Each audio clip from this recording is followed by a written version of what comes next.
বাদে এক রাতে 4 বন্ধু মিলে ডিনার করল, তারপর নিজের নিজের ঘরে চলে গেল।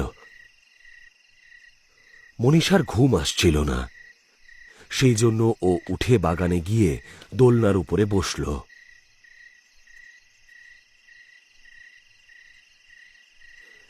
বেশ কিছুক্ষণ পরে ওর দোলনাটাকে কেউ একটা ধাক্কা মারল। যখন ও ঘাড় ঘুরিয়ে দেখল, সেখানে প্রিয়া দাঁড়িয়েছিল। আরে প্রিয়া, তুই আয়, পাশে এসে বস। না, তুই বস, আমি তোকে দোল খাওয়াচ্ছি। এই বলে প্রিয়া ওকে ধাক্কা দিয়ে দোল খাওয়াতে লাগল। প্রিয়ার চোখগুলো ক্রমশ টকটকে লাল হয়ে উঠছিল, আর চুলটা খুলে গিয়ে হাওয়ায় উঠছিল। ও মনীষাকে খুব জোরে জোরে ধাক্কা মেরে দোল খাওয়াচ্ছিল। প্রিয়া, এটা কি করছিস? আমার ভয় লাগছে। প্রিয়া! ওর কথা শোনার পরেও প্রিয়া আরো জোরে জোরে ওকে দোল খাওয়াতে লাগলো। দোলনা ক্রমশ অনেক উঁচুতে উঠে যাচ্ছিল।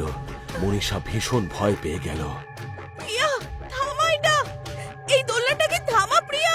মনীষা চিৎকার করা সত্ত্বেও ও জোরে জোরে দোলনাটাকে ঠেলে যাচ্ছিল।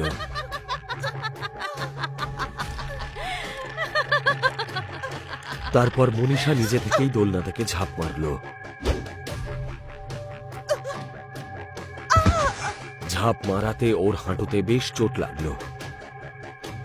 তারপর মনীষা বলল, তুই কি পাগল হয়ে গেছিস নাকি? এই শুনে প্রিয়া তার দিকে রাগে তাকিয়ে থাকলো। প্রিয়ার টকটকে লাল চোখ দেখে মনীষা খুব ভয় পেয়ে গেল, আর সে ভয় চিৎকার করে উঠল। প্রিয়া এক হাত দিয়ে দোলনাটাকে ধরল, তারপর জোরে ঠেলা মারল, আর তাতে দোলনার একদিকের শিকলটা ছিঁড়ে গেল। প্রিয়া ওই শিকলটা টেনে ধরে জোরে চিৎকার করে উঠল। তাতে শিকলটা ওর হাতে চলে এলো। শিকলটা নিয়ে ও মনীষার দিকে